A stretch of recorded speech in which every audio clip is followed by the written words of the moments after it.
So hello friend, welcome to my YouTube channel Lakshya navy and air force में। चलिए आज की वीडियो स्टार्ट करते हैं।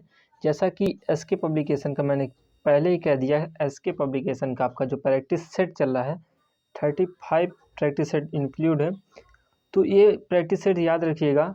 चाहे मैं आपसे बता दूं, ये मैंने अभी नया मंगाया बाज़ार से। किसी ने कमेंट किया था कि पुराना है, लेकिन आपसे बता दें क्वेश्चन सेम आता है बाबू। क्वेश्चन क्या आता है, सेम आता है। समझ लीजिए यहाँ से क्वेश्चन आपका बनना ही बनना है, क्योंकि एसके ऐसी बुक बनाती है जहाँ से क्वेश्चन मिलते ही मिलते हैं। ठीक ना। तो पहले क्वेश्चन की तरफ चलते हैं। ध्यान से देखिएगा, क्वेश्चन बहुत इंपॉर्टेंट, एंड तक देखिएगा। ठीक। पहला क्वेश्चन कहता है मौर्य वंश की स्थापना किसने की थी। राइट आंसर आपको बताना है यहाँ पे। ठीक, मौर्य वंश की स्थापना। देखिए यहाँ पे मौर्य वंश की बात करें तो यहाँ पे चंद्रगुप्त मौर्य हो जाएंगे राइट आंसर। ठीक, क्या हो जाएंगे, चंद्रगुप्त मौर्य हो जाएंगे आपका right answer, option number C. Next question की बात करें, क्वेश्चन नंबर 2 कहता है वियना जो है किस देश की राजधानी है। तो याद रखिएगा, राजधानी से क्वेश्चन 1 पूछा जाता है, कैपिटल जिसे बोलते हैं राजधानी। ठीक ना। तो यहाँ पे वियना की बात बताना। तो वियना आपको पता होना चाहिए। यहाँ पे क्या होगा, Austria is the right answer हो जाएगा, ऑप्शन नंबर ए। ऑस्ट्रिया की जो राजधानी है क्या है, वियना है, याद रखिएगा। ठीक ना। नेक्स्ट क्वेश्चन तरफ चलते हैं। क्वेश्चन नंबर 3 देखिएगा, सारे क्वेश्चन इंक्लूड हैं, इंपॉर्टेंट है। देखिएगा 30 मिनट में मैं पूरा 50 क्वेश्चन करने वाला हूँ। वो फिर ट्रिकी मेथड से, मैथ भी है इंक्लूड है, साइंस भी है आपका, और क्या है इसमें जीके भी है। कहता है हरित क्रांति का जनक किसे कहा जाता है। राइट आंसर आपको बताना है यहाँ पे। हरित क्रांति की बात करें तो हरित क्रांति का जनक यहाँ भारत में जो कहा जाता है, MS स्वामीनाथन को कहा जाता है। किसको कहा जाता है, MS स्वामीनाथन को कहा जाता है। ठीक। अगर विश्व की बात करें तो कुरियन को कहा जाता है। किसको कहा जाता है, कुरियन को, याद रखिएगा। ठीक, अभी तो हमको यहाँ पूछा जा रहा है, वो कुरियन है भी नहीं, ऑप्शन नंबर ए हो जाएगा राइट आंसर। 4th की बात करें, कहता है निम्नलिखित में से कौन सा देशांतर अंतर्राष्ट्रीय तिथि रेखा का सन्निकटता से अनुसरण करता है। यहाँ देखिएगा, कहता है कौन सा देशांतर अंतर्राष्ट्रीय तिथि रेखा का अनुसरण करता है। राइट आंसर आपको बताना है। तो यहाँ की बात करें तो आपका जो आंसर होगा वो 180 पूर्व पश्चिम होता है। 180 पूर्व और पश्चिम होता है, जो अंतर्राष्ट्रीय तिथि रेखा का सन्निकटता होता है, अनुसरण करता है।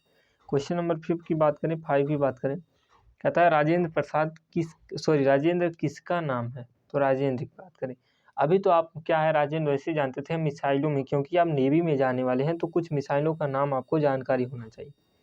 ठीक, तो यहाँ पे आपको राइट आंसर बताना है कि राजेंद्र किसका नाम है। तो राजेंद्र की बात करें तो आपका हो जाएगा right answer, option number D, radar. Radar का जो नाम है वो राजेंद्र है, याद रखिएगा। जो रडार लगी होती हैं उनका नाम क्या है, राजेंद्र है। नेक्स्ट क्वेश्चन तरफ चलते हैं। क्वेश्चन नंबर 6 आपके सामने है, ध्यान देखिएगा। नेक्स्ट क्वेश्चन आपके सामने है, कहता है कि संसार की सबसे ऊंची चोटी कौन सी है।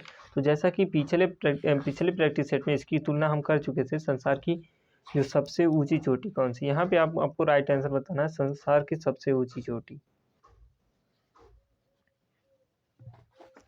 तो यहाँ पे बात करें, आपको माउंट एवरेस्ट है, जिसकी क्या है हाइट जो है 8,848 है, याद रखिएगा। कभी कभी 8,850 भी दे दिया जाता है, इसकी मीटर में है। तो आपका right answer option number C होने वाला है। वहीं पे बात करें केटू की, जो क्या है गार्डविन आस्टीन है, जिसे भारत की सबसे ऊंची चोटी कहा जाता है।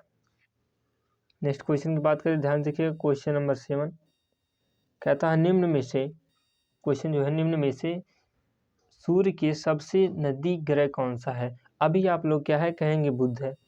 अभी आप लोग क्या कहेंगे, बुध है सबसे नज़दीक। लेकिन यहाँ पे ऑप्शन को भी ध्यान में देखना है, तो आप क्या दूसरा टिक मार देंगे, तो यहाँ पे आपका गलत हो जाएगा। ऑप्शन को देखेंगे तो क्या है, सूर्य के सबसे नज़दीक जो आपका सबसे पहले बुध आता है, उसके बाद शुक्र आता है। तो यहाँ पे आपका शुक्र दिख रहा है, तो मतलब ऑप्शन नंबर सी हो जाएगा राइट आंसर। समझ में आ रही बातें। चलिए नेक्स्ट क्वेश्चन तरफ चलते हैं। क्वेश्चन नंबर 8 आपके सामने कहता है जीवन बीमा निगम की स्थापना कब हुई थी। राइट आंसर यहाँ से आपको बताना है, जीवन बीमा निगम। तो जैसा कि चर्चा में जीवन बीमा निगम है, तो जीवन बीमा निगम की जो स्थापना हुई थी 1 सितंबर 1956 में हुई थी। ऑप्शन नंबर बी हो जाएगा राइट आंसर। ठीक ना, 1 सितंबर 1956। क्वेश्चन नंबर नेक्स्ट की बात करें, वहीं पे 1935 की बात करें, 1935 में आपका आरबीआई की क्या है, RBI reserve bank of India का स्थापना हुई थी डॉक्टर बी आर अम्बेडकर के तहत। क्वेश्चन नंबर 9 की बात करें, कहता है सलमान रुश्दी किस क्षेत्र से संबंधित है, राइट आंसर आपको बताना है। तो सलमान रुश्दी की बात करें, ये लेखक है, राइटर है, याद रखिएगा, लेखन में है, ये प्रसिद्ध है, इसलिए क्या है, ऐसा क्वेश्चन आपके एग्जाम में बनता ही बनता है, कहता है किस क्षेत्र से संबंधित है। तो सलमान रुश्दी की बात करें तो लेखन आपका राइट आंसर हो जाएगा।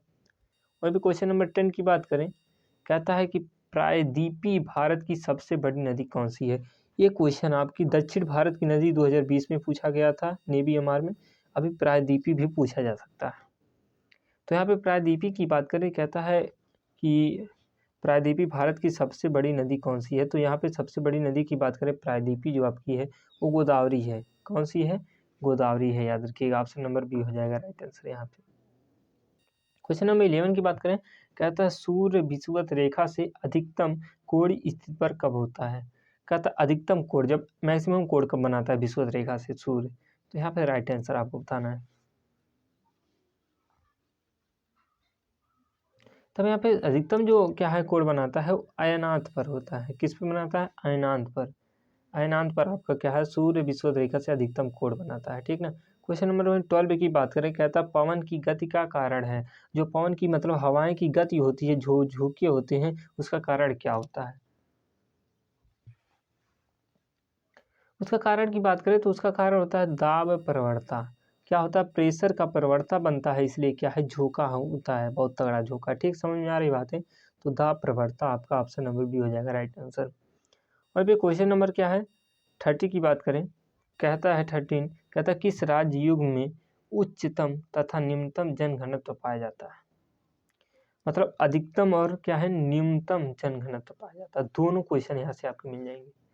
तो जैसा कि आपको पता है उच्चतम मतलब अधिकतम जनघनत्व तो आपका बिहार में है, और बिहार इस कोई भी ऑप्शन में नहीं, मतलब और सारे ऑप्शन गलत हो जाएंगे मतलब। और निम्नतम जो है अरुणाचल प्रदेश में, याद रखिएगा। अरुणाचल प्रदेश में मतलब सबसे दूर दूर लोग कस्बे में, मतलब उतना कस्बा नहीं रहता, जबकि बिहार में सबसे ज़्यादा कस्बा है। क्वेश्चन नंबर, कितने लोग बिहार से कमेंट में जरूर बताइएगा। देखिए नेक्स्ट क्वेश्चन कहता है ओलंपिक 2024 का आयोजन कहाँ होगा। अभी तो आपका 2020 का हुआ था, नीरज चोपड़ा जो मशहूर हुए हैं, वो कहाँ पे हुआ था आपका टोक्यो में हुआ था, है ना। किस में होता है, टोक्यो में। अभी वहाँ पे बात करें आपकी 2024 की, तो 2024 की बात करें तो आपको हो जाएगा ऑप्शन नंबर सी बीजिंग में, जो कि चीन में है। तो 2024 का ओलंपिक खेल का है चीन में होगा, आपका ऑप्शन नंबर सी हो जाएगा राइट आंसर। वहीं पे क्वेश्चन नंबर 15 की बात करें, कहता है मध्य तथा दक्षिण भारत की जनजातियाँ किस समूह से हैं। तो मध्य तथा दक्षिण भारत की मतलब मध्य मतलब भारत आपका है, ठीक ना। यहाँ पे कह रहा है जो यहाँ पे दक्षिण भारत और मध्य की जो क्या है जनजातियाँ हैं वो किस समूह से हैं। तो राइट आंसर हो जाएगा निग्रोइड। निग्रोइड से क्या है, मध्य तथा दक्षिण भारत की जनजातियाँ संबंधित है। क्वेश्चन नंबर 16 देखिएगा, ध्यान से देखिएगा, क्वेश्चन ये भी इम्पॉर्टेंट है आपके लिए। 16 कहता है सिंधु घाटी सभ्यता का बंदरगाह टाउन कौन सा था। तो ये क्वेश्चन इंपॉर्टेंट है आपके लिए, बंदरगाह। बंदरगाह से क्वेश्चन बनता है, सिलेबस में आपका है। सिलेबस की बात करें तो सिलेबस में प्रोवाइड कर मैं फंस गया था, इसलिए आपका सिलेबस नहीं प्रोवाइड करा पाऊँ। तो यहाँ पे ऑप्शन नंबर डी हो जाएगा राइट आंसर, लोथल। लोथल क्या है आपका, सिंधु घाटी सभ्यता का बंदरगाह, याद रखिएगा, ठीक। जबकि मोहनजोदाड़ो जो आपका है, मोहनजोदाड़ो में क्या है, विशाल स्नानागार है, याद रखिएगा। कालीबंगा में आपका क्या है, धान की भूसी पाई गई है, चावल की भूसी जिसे बोलते हैं। कहता है कि किस ग्रह पर सर्वाधिक प्रकृति उपग्रह हैं। अभी जैसा कि मैंने कल भी शायद ऐसी चर्चा की थी, तो यहाँ पे राइट आंसर बताना किस ग्रह के सर्वाधिक उपग्रह हैं।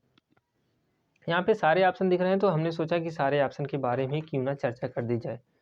तो यहाँ पे सबसे आपका राइट आंसर हो जाएगा ऑप्शन नंबर डी, बृहस्पति। वहीं पे मंगल की बात करें तो मंगल के पास कितने हैं, 2 हैं, याद रखिएगा, कितने हैं, 2 हैं। वहीं पे शनि की बात करें, शनि के पास है 62 उपग्रहों की संख्या है, जबकि पृथ्वी के पास एक ही है, वो भी चंद्रमा। तो आपका right answer option number D हो जाएगा। तो समझ में आ रही जानकारी। तो वीडियो क्या है, आप लोग क्या करेंगे, बीच से ही छोड़ के जाने वाले, हमको पता है, क्योंकि आपको सिलेक्शन नहीं चाहिए, रियल बता रहा हूँ, ठीक, 20 से छोड़ के जाएंगे सिलेक्शन नहीं मिलेगा, तो एंड तक देखिएगा आपका सिलेक्शन होने वाला है। कहता हॉटलाइन क्या है, तो हॉटलाइन क्या है, जैसा कि नाम से ही पता चल जा रहा है हॉटलाइन मतलब गर्म लाइन। तो गर्म लाइन की बात करें तो ये आपका कंप्यूटरी सिस्टम मतलब कंप्यूटरी लैंग्वेज है, ठीक ना। यहाँ पे कंप्यूटरी लैंग्वेज की बात करें तो आपका हॉट लाइन की बात करें, है ना, तो हॉट लाइन जो आपका संबंधित है वो आपका एक दूरसंचार कड़ी से है, किससे है, जैसा कि लाइन मतलब आप समझ ही रहे हैं दूरसंचार की कड़ी, हॉट लाइन है ना, मतलब जोड़ रही है। तो हॉट लोग क्या ही करते हैं, जोड़ते हैं। क्वेश्चन नंबर 90 की बात करें, कहता है बुल फाइटिंग किस देश का राष्ट्रीय खेल है, तो याद रखिएगा राष्ट्रीय खेल से भी क्वेश्चन आपसे। बुल मतलब जानते ही हैं सांड, बुल मतलब क्या होता है, सांड। तो सांड का खेल आपसे पूछा गया है, तो सांड का खेल जैसा कि आपको पता होना चाहिए स्पेन में, क्या है, स्पेन में खेला जाता है सांड का खेल। और स्पेन स्विट्जरलैंड में क्या है, 2 साल का शायद कार्यकाल होता है, याद रखिएगा, वहाँ का प्रधानमंत्री का शायद 1 साल या 2 साल। वहीं बात करें कि भारतीय संविधान के किस अनुच्छेद के अंतर्गत किसी राज्य में जो क्या है राष्ट्रपति शासन लागू किया जा सकता है। तो यहाँ पे बात करें, 1 सेकंड ब्रेक लेते हैं। तो वहीं पे बात करें भारतीय क्या है वो 1 मिनट सॉरी, चलिए ठीक है। तो हम बात करें, कहता है भारतीय संविधान के किस अनुच्छेद के अंतर्गत किसी राज्य में तो राष्ट्रपति जो शासन किसी राज्य में लागू होता है वो 356 के तहत लगता है, किसके साथ, 356 अनुच्छेद आपका राइट आंसर हो जाएगा।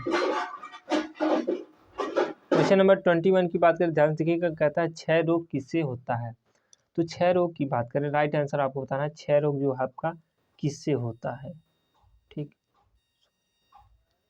तो क्षय रोग, अब क्षय रोग की बात करें तो आपका राइट आंसर हो जाएगा बैक्टीरिया कारण, किसके कारण होता है, बैक्टीरिया, याद रखिएगा, बैक्टीरिया के कारण आपका हो जाएगा क्षय रोग। वही बात करें 22 की, कहता है दबाव के बढ़ने से तरल पदार्थ का क्वथनांक क्या होगा, यदि प्रेशर बढ़ाया जाए, देखिए प्रेशर को इंक्लूड किया जाए मतलब इंक्रीज किया जा रहा है तो क्वथनांक भी आपका इंक्रीज होता है, क्या है, क्वथनांक भी आपका इंक्रीज होता है, मतलब आपका राइट आंसर क्या होने वाला है, right answer option number B हो जाएगा अधिक होगा, क्या होगा, अधिक होगा।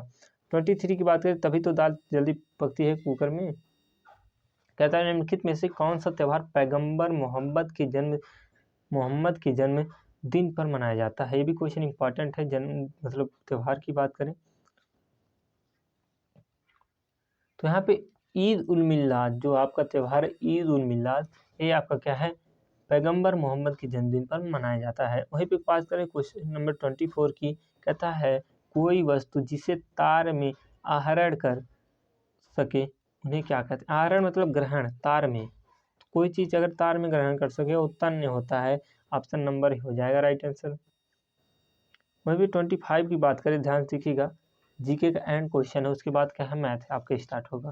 कहता है परमाणु का रासायनिक गुण किस पर निर्भर करता है, तो परमाणु का जो रासायनिक गुण होता है वो क्या है, परमाणु क्रमांक पर डिपेंड करता है, आपका एटॉमिक नंबर पर, ठीक ना। अब कहते हैं गणित आते हैं, तो क्वेश्चन नंबर फर्स्ट आपके सामने, ध्यान से देखिएगा क्वेश्चन को, और सारे क्वेश्चन आपके लिए इम्पॉर्टेंट है। कहता है 9.5 इतना है आपके सामने ही, इसका सोल्यूशन करना है, ध्यान से देखिएगा। अब इसका सोल्यूशन कैसे होगा, यहाँ से यहाँ 1.5 है, 7.5 कितनी बार जाएगा, 15 25 75, ठीक, लोग हमको टेबल समझा रहे थे, एक वीडियो में त्रुटि हो गई है, तो यहाँ 15 25 75 हो जाएगा। अब 25 25 125 हो गया, 9.5, यहाँ आप देखिए 25 25 125, यहाँ पे 25 25 125 मतलब 12.5 पे दशमलव लग जाएगा, 12.5 हो जाएगा। अब यहीं पे बात करें -3.7, इसमें से चाहे घटा दीजिए चाहे दोनों को जोड़ लीजिए, तो दोनों को जोड़ेंगे तो यहाँ पे हो जाएगा 21, और ये एक मिल जाएगा तो मिल जाएगा 22 में से 3.7 घटा देंगे, तो 22 में से 3.7 घटाएंगे तो यहाँ मिलेगा लास्ट में 3, और लास्ट में 3 कौन से ऑप्शन में है भैया, option number C right answer हो जाएगा। ऐसे आप सोल्यूशन करेंगे, आपका सिलेक्शन होने वाला है, ध्यान समझिएगा, मैथ को समझ के हल करेंगे तो सिलेक्शन पक्का होगा। कहता रामू की वर्तमान आय उसके पिता की वर्तमान आय की आधी होगी। अब यहाँ पे बात करते हैं, अनुपात दिया है तो अनुपात हम देख लेते हैं, अनुपात यहाँ पे वर्तमान आय की है तो क्या है 1:2 में है, आधी है तो मतलब 1:2 में है, ठीक ना। वहीं पे कहता है कि 10 वर्ष पहले उनकी आयु का पिता की आयु का 1/3 है। अब ध्यान देखिए, अब क्वेश्चन को समझिएगा, अब जो इनकी आय का अनुपात है 1:3 है। यहाँ पे मान लेते हैं x, यहाँ पे मान लेते हैं x। अब दोनों में क्या 10 वर्ष पहले है तो 10 वर्ष पहले हम कर देंगे, सॉरी वर्तमान में से हम क्या है घटा देंगे। 1:2 था तो x - 10 कर देंगे 10 वर्ष पहले, और यहाँ पे था 2x, 2x - 10 कुल कितना हो जा रहा है 1/3। ऐसे देखिए कितना सोल्यूशन होगा। यहाँ पे 3 इकन्ने 3 हो जाएगा, 3x हो जाएगा, और 3 दाम में 30 आपका हो जाएगा -30 हो गया। इधर वाला हल करेंगे तो 2x - 10 हो जाएगा। अब माइनस माइनस जुड़ जाएगा, प्लस प्लस घट जाएगा, तो यहाँ पे क्या आ जाएगा, यहाँ पे x हो जाएगा, अरे 3 में से 2 जाएगा, x बचेगा। यहाँ से दोनों को जोड़ लेंगे तो मतलब 40। मतलब पिता की आय क्या हो गई 40 वर्ष हो गई। किसकी आय, पिता की आय। अब कहता है कि रामू की आय उसकी क्या है आधी है, तो आधी कर लीजिएगा, उसका आंसर हो जाएगा क्या है 20 वर्ष। आपका 20 वर्ष आपका राइट आंसर हो जाएगा। 2 का ए आपका राइट आंसर हो जाएगा। समझ में आ रही बात है, 20 वर्ष आपका राइट आंसर हो जाएगा। क्वेश्चन नंबर 3 की बात करें, कहता है दो व्यक्ति एक स्थान से विपरीत स्थान में क्रमशः 2 किलोमीटर घंटा व 1/2 किलोमीटर घंटा की चाल चलते हैं तो 30 मिनट बाद इनके बीच की दूरियां। तो देखिए पहले दूरियां हम निकाल लेते हैं। हम पहले व्यक्ति की बात करें तो कहता है 2 किलोमीटर। अब देखिए क्या है, चाल गुणे समय बराबर होता है दूरी, तो पहले की दूरी निकाल लेते हैं। यहाँ पे 2 है और यहाँ पे 30 मिनट, 30 मिनट को घंटा में कन्वर्ट करेंगे तो 30/60 हो जाएगा। यहाँ से वैल्यू मिलने वाली 1/2, क्योंकि 0 से 0 3 दूना 6, 2 से 2 खत्म हो जाएगा, वैल्यू मिलेगा 1 किलोमीटर। इसको कन्वर्ट कर सकते हैं तो 1000 मीटर हो जाएगा, जो भी लिख सकते हैं आप। सेकंड की बात करें 1/2, और 1/2 मल्टीप्लाई बाई 30/60, जिसका मान अभी निकाले थे 1/2, तो 1/2 मल्टीप्लाई बाई 1/2, हाँ तो क्या मिलने वाला है अब 1/4, और 1/4 मतलब ये क्या 1000 मीटर है, तो 1000 मीटर में भाग देंगे 4 से तो 250 मीटर हो जाएगा। अब दोनों एक विपरीत चल रहे हैं तो प्लस कर देंगे, तो 250 प्लस 1000 मतलब 1250 मीटर आपका राइट आंसर मिलने वाला है।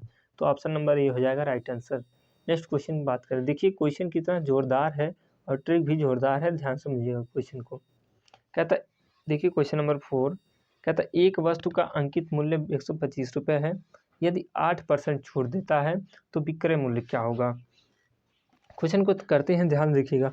अब जब भी आपसे पूछे विक्रय मूल्य पूछा जा रहा है। अब देखिए क्या है, अंकित मूल्य 125 है, मल्टीप्लाई बाई 8% छूट, मतलब 100 में से 8 घटाएंगे तो 92 हो जाएगा, बटे आपका क्या होने वाला है 100। ध्यान समझिएगा, 25 से काटेंगे 25 25 125, 25 चौका 100, यहाँ से 4 से काटेंगे तो आपका होता है 4 दूना 8, 4 तिया 12, ठीक ना। और 5 का 30 में गुणा कर देंगे तो 23 बचे होता है 115 है, 23 बचे कितना होता है 115, 115 रुपये आपका राइट आंसर हो जाएगा विक्रय मूल्य। तो ट्रिक अच्छा लगा हो तो वीडियो को लाइक कर दीजिएगा तथा चैनल को सब्सक्राइब कर लीजिएगा ऐसे वीडियो पाने के लिए।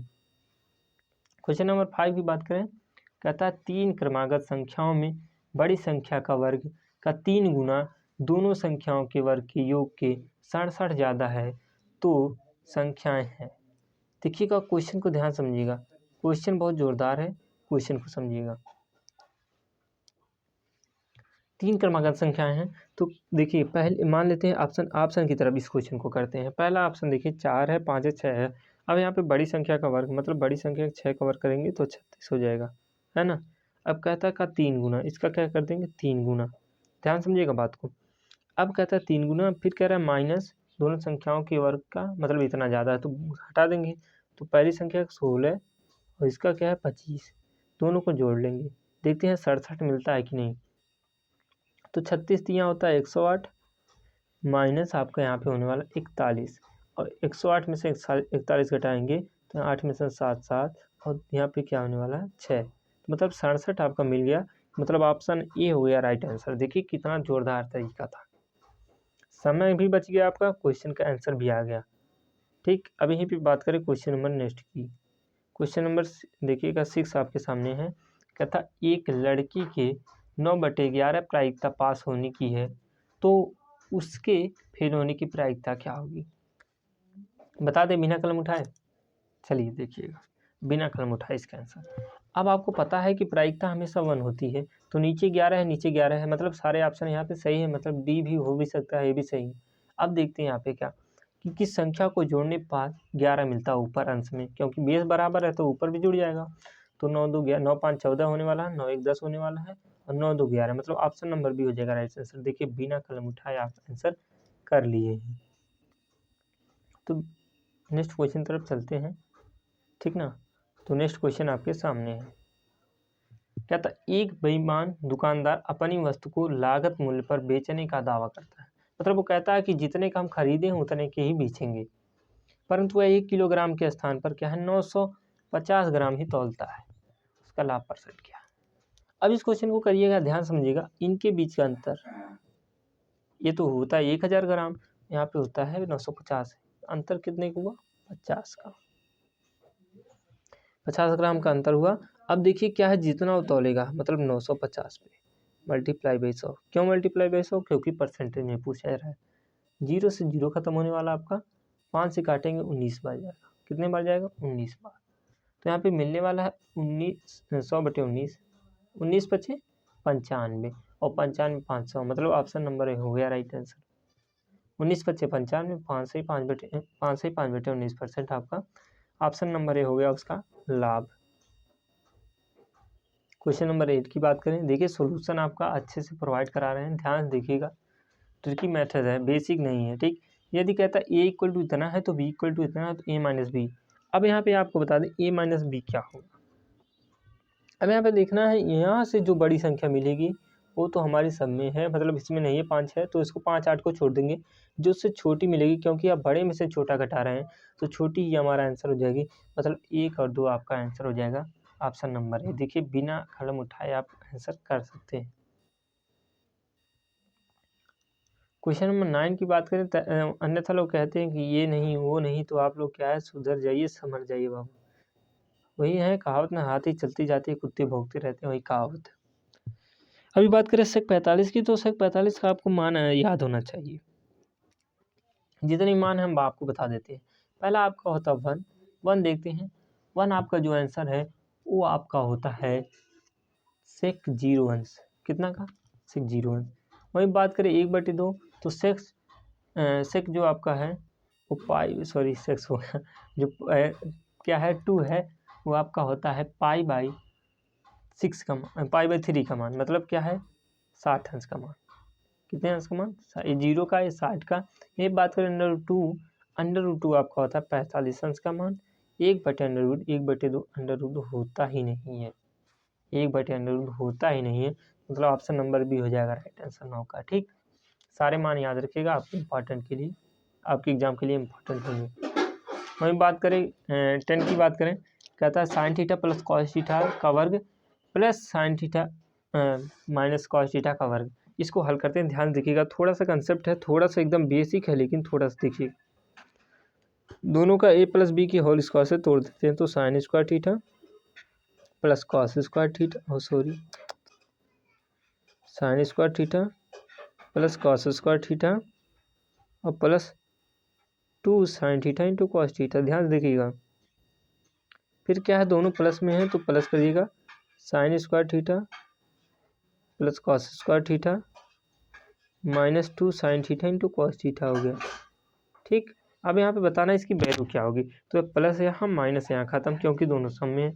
अब इसका मान होता है 1, कहाँ से जाके किताब देखिएगा, फार्मूला होता है, इसका भी मान होता है 1, तो 1 और 1 को जोड़ देंगे तो आपका ऑप्शन नंबर ए मिल जाएगा, 2 आंसर। 1 और 1 क्या होता है, 2 होता है, मतलब ऑप्शन नंबर ए हो जाएगा राइट आंसर। समझ में आ रहा है, समझ में आ रहा है, चलिए ठीक। नेक्स्ट क्वेश्चन की तरफ चलते हैं। क्वेश्चन नंबर नेक्स्ट आपके सामने 11 नंबर कहता है, छत पर बैठे एक व्यक्ति का इमारत के पाद बिंदु से 10 मीटर दूर पर एक अनुमान कोण इतना बनता है। देखिए इमारत है, यहाँ पे छत पर एक बैठा है, तो उसके कहता है पाद बिंदु का जो क्या है अनुमान कोण बनता है वो क्या है, यहाँ से जब देखा जा रहा है यहाँ से नीचे की तरफ, तो यहाँ से इसका एंगल जो बनता है 60 अंश का। तो हमको पता है ये एंगल बराबर इस एंगल पे होता है, ठीक। अभी बात करें आपकी क्या पूछा जा रहा है, इमारत की ऊंचाई। हाँ भैया, क्या पूछा जा रहा है, इमारत की ऊंचाई। तो मान लेते हैं इमारत इसी के बराबर है, तो इमारत की ऊंचाई मान लेते हैं इसी के बराबर है आपकी इमारत, तो इमारत की ऊंचाई क्या हो जाएगी। अब यहाँ पे देखिएगा इसके बराबर है तो क्या होगा, अब आपको बिना कलम उठाए बताते हैं। tan 60 है, क्योंकि आपको ये पूछा जा रहा है, इसकी वैल्यू दी है 15 मीटर, सॉरी 10 मीटर है ना, 10 मीटर की इसकी वैल्यू दी है नीचे वाली। अब आपको लगाना है tan 60 अंश का मान होता है √3, ध्यान समझिएगा। बस अब क्या है, लंब बटे आधार, तो आपका लंब क्या है, नॉर्मल जो भी x है, आधार आपका 10 है, तो इधर जाएगा मल्टीप्लाई हो जाएगा 10√3, आपका राइट आंसर होगा। क्या आ जाएगा, 10√3, ऑप्शन नंबर सी हो जाएगा राइट आंसर। क्वेश्चन नंबर 12 की बात करें, कहता है यदि tan थीटा इक्वल टू 3/4 हो तो sec थीटा का मान। हमने बताया था इस पर एक कॉन्सेप्ट है जो आप लगाएंगे 3, 4, 5 का। बड़ी संख्या आपकी कड़ होती है, छोटी संख्या जो भी होगी आधार या लंब। अब यहाँ पर बात करें, नीचे tan के फॉर्म में आधार होता है तो sec फॉर्म में आधार ही आता है, तो कड़ आपका 5 मिलने वाला, आधार आपका 4, 5/4, मतलब ऑप्शन नंबर बी हो जाएगा राइट आंसर। देखिए कितना आसान तरीका था, वो भी क्या है, बिना कलम उठाए। तो 50 नंबर आप ऐसे ही लाएंगे एग्जाम में, ठीक। कहता एक वृत्त का व्यास 14 सेंटीमीटर को समी लिख दिया है, सेंटीमीटर होना चाहिए, सेंटीमीटर है, तो परिधि क्या होगी, तो इसका व्यास है तो त्रिज्या निकालेंगे, r इक्वल टू क्या, इसकी आधी 7 हो जाएगी, और व्यास बराबर होता है 2πr, मतलब 2π का मान होता है 22/7 और मल्टीप्लाई बाई 7, 7 से 7 खत्म, और 22 दूना 44, आपका 44 सेंटीमीटर आपका राइट आंसर हो जाएगा ऑप्शन नंबर ए। कितना ज़बरदस्त तरीका, देखिए। अब आते हैं हम आपके क्या है, जीके मैं सॉरी साइंस पे। तो साइंस का देखिएगा जल्द से जल्द, 13 क्वेश्चन है, 14 क्वेश्चन। कहता है बेरी बेरी रोग किस विटामिन का कारण होता है। तो बेरी बेरी की बात करें, ऑप्शन नंबर ए हो जाएगा राइट आंसर बी, है ना।